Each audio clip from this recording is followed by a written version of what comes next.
During the mission that we did in Tunisia from the 15th to the 19th of April with Hélène Flotre and Michel Rieux,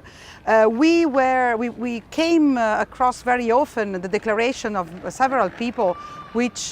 praised the attitude of the Tunisian authorities and the Tunisian people towards the migrants and towards the people going out from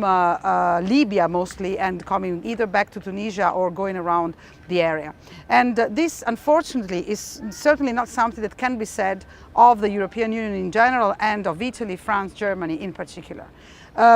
We see that the way in which the European Union and its member states manage this crisis is really not up to the reputation or the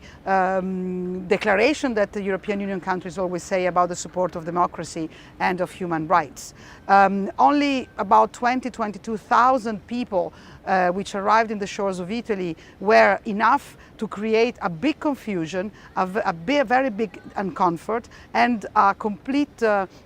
unawareness of how to deal with the situation using the existing European Union law. This is certainly something that could have been avoided because nobody really acted well. Not the Commission, which intervened in a delayed way, not giving the idea of being behind its member states, and certainly not behind the revolution in the Arab countries, by showing that they really understand what was the situation about, giving messages that were ambiguous and not particularly clear. Not Italy, that is a country of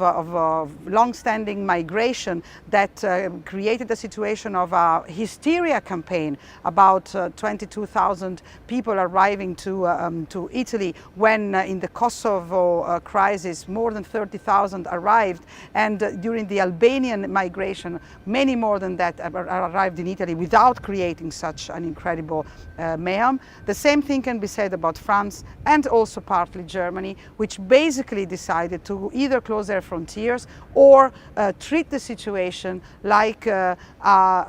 simply closing the eye to the enormous chance that a big development in the Arab countries could bring. So Europe certainly in this occasion did not give the best of its image, even if we have the regulations and the laws to deal with this matter, and even if certainly the answer to the Arab world is to help them, to help themselves and to develop their own economies and societies, while at the same time accepting that mobilities between the two shores of the Mediterranean is in any case our future.